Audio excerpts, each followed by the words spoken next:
आमी हे शेल्स कितें करता आसले ते मध्य उदकान व्हरून परते उडयता. आतां ह्याच एका शेल्साचे आमी एक कालो फोडला, पूण हितून ऑलरेडी 10 ते 12 कालवां आसतली. हे 1, हे 2, हे 3, हे 4, हे 5, हे 6, हितून 7, 8, 9 आणि एक 10.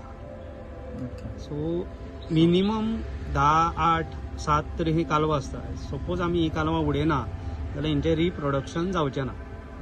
आनी जो पर्यंत रिप्रोडक्शन जायना रिटर्न आमकां कालवां मेळना. सो त्या कालवांनी ही आमी जितकी फोडटा सो हितून बारीक बारीक जीव आसता. सो बारीक बारीक जीव व्हरून आमी परतो उदकान सोडटा.